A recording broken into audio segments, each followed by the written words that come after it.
I was recently reminded that our skin sheds constantly to the tune of 10,000 million cells a day.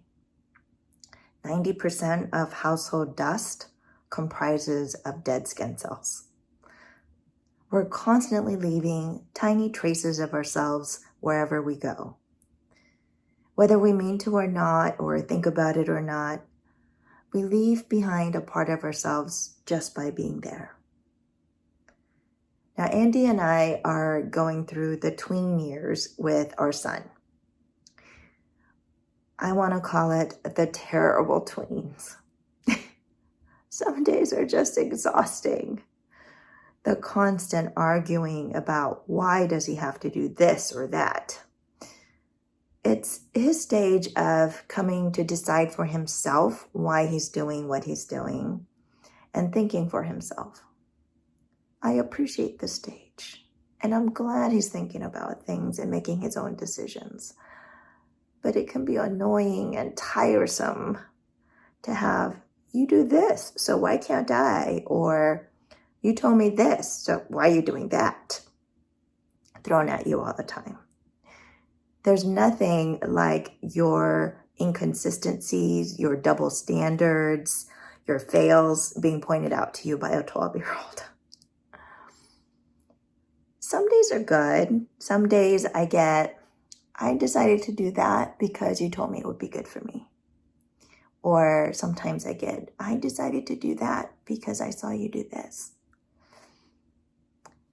More than ever, I'm realizing through the stage, whether I mean to or not, my presence in his life has an impact on how he sees the world, how he understands the world, and how he interacts with that world. Big or small, my presence in his life has an impact on who he's becoming.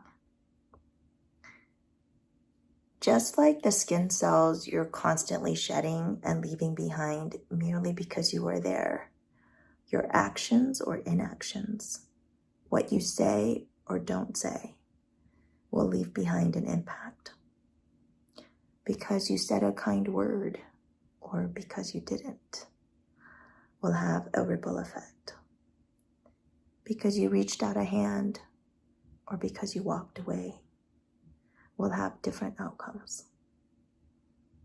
I don't watch a lot of commercials, but one of my favorite ones is a Liberty Mutual commercial where one person does an act of kindness and it's witnessed by a bystander who is influenced to do something nice for someone else. And that person's act of kindness is witnessed by someone else, and that influences them to do something nice to someone else, and etc., and etc. That one act of kindness has a ripple effect. Little traces of love you leave behind all day can bring the world a little closer to knowing God. Matthew 25:35-40 says, "For I was hungry, and you gave me something to eat. I was thirsty, and you gave me something to drink. I was a stranger, and you invited me in.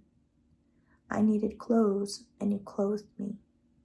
I was sick, and you looked after me. I was in prison, and you came to visit me." Then the righteous will answer him, "Lord, when did we see you hungry and feed you, or thirsty and give you something to drink? When did we see you a stranger and invite you in, or needing clothes and clothed you? When did we see you sick or in prison and go to visit you?" The king will reply, "Truly I tell you, whatever you did for one of the least of these brothers and sisters of mine, you did for me." As you journey through today, choose love, kindness, and joy. Even if you're not making big waves, you may be making ripples that may spread out to God knows where. Have a blessed day.